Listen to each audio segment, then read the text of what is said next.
Assalamualaikum warahmatullahi wabarakatuh. Perkenalkan, nama saya Santi Padendenan dari kelas PTIKE Angkatan 2020. Di sini saya akan memaparkan materi pengenalan perangkat pada jaringan komputer, mata kuliah jaringan komputer. Perangkat pada jaringan komputer yang pertama yaitu kabel Ethernet. Ethernet adalah standar yang paling banyak dipakai untuk kabel Local Area Network atau LAN.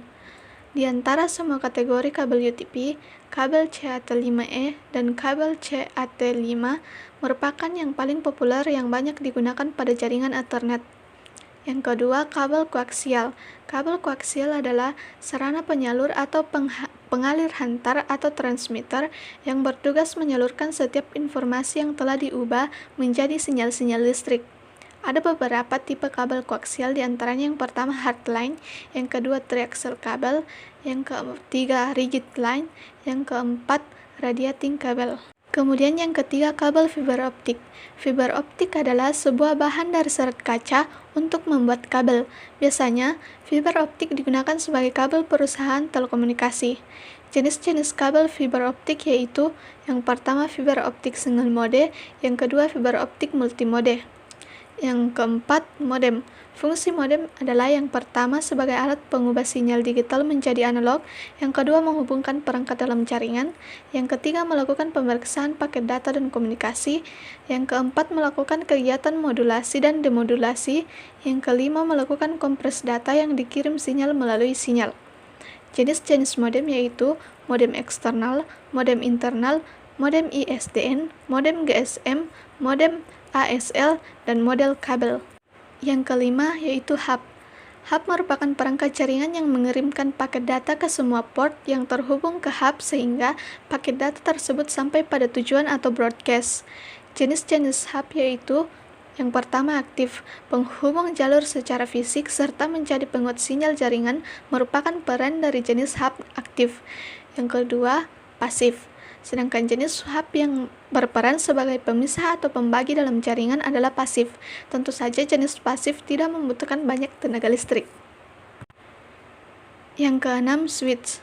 Perangkat jaringan yang mendistribusikan paket data langsung sampai tujuan antar komputer dalam jaringan serta memiliki fungsi untuk mengenali topologi jaringan pada banyak layar OSI atau distribution.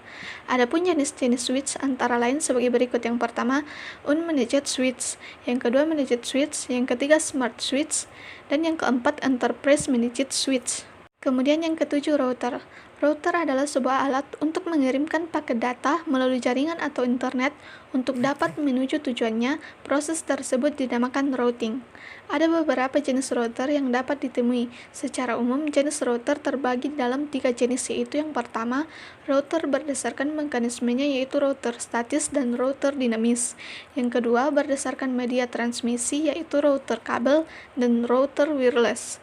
Yang ketiga, berdasarkan bentuknya yaitu router aplikasi, router hardware, dan yang ketiga yaitu router PC. Yang kedelapan, switch manageable. Perangkat jaringan yang mendistribusikan paket data langsung sampai tujuan dan memiliki sistem operasi di dalam sehingga bisa dikonfigurasi untuk membuat virtual local area network atau VLAN. Fitur-fitur yang bisa ditemukan pada switch manageable yaitu mengaktifkan serta menonaktifkan setiap port yang ada pada switch, limitasi bandwidth dan pengaturan duplex, port mirroring, spanning tree protocol, port isolation, VLAN, IGMP snooping, link aggregation, port security, dan SBMP monitoring. Yang kesembilan, wireless router. Wireless router mempunyai fungsi yang sama dengan router, memiliki fitur Network Address Transition atau NAT yang berfungsi untuk menerjemahkan banyak IP address private atau lokal pada komputer klien di belakang router kepada satu IP address tunggal yang terdaftar atau IP publik dan sebagai pintu gerbang pengguna wireless di area untuk dapat masuk ke dalam jaringan lokal. Kemudian yang ke-10, wireless access point. Wireless access point yaitu sebagai pintu gerbang pengguna wireless di area untuk dapat masuk ke dalam jaringan lokal. Eksternal antena atau parabolik yaitu sebuah perangkat pendukung wireless access point yang berfungsi untuk mengubah bentuk gelombang frekuensi. PoE adapter wireless access yaitu perangkat yang berfungsi untuk mengalirkan listrik melalui kabel Ethernet.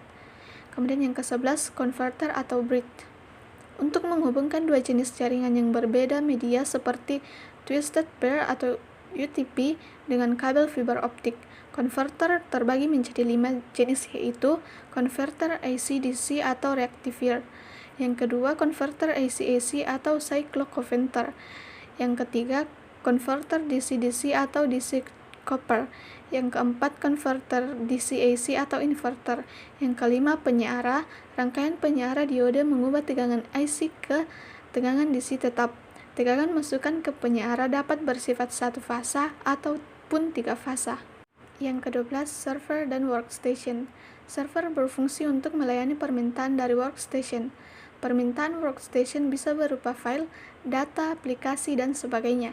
Jadi kesimpulannya, di mana server berkedudukan sebagai kunci kualitas jaringan yang dibutuhkan oleh setiap workstation dalam melakukan komunikasi dengan komputer klien. Di mana bila terjadi gangguan jaringan pada server, maka akan langsung dirasakan oleh workstation. Meski berbeda, tapi antara server dan workstation saling berkaitan. Kemudian yang terakhir atau yang ke-13 yaitu VSAT IP atau Very Small Aperture Terminal. Antena atau ODU dan modem atau EDU, stasiun penerima sinyal dari satelit dengan antena penerima berbentuk piringan untuk menerima dan mengirim data ke satelit. Oke, sekian dari materi yang saya paparkan. Jika ada kesalahan kata dan kesalahan dalam materi yang saya paparkan, saya mohon maaf yang sebesar-besarnya. Sekian dan terima kasih.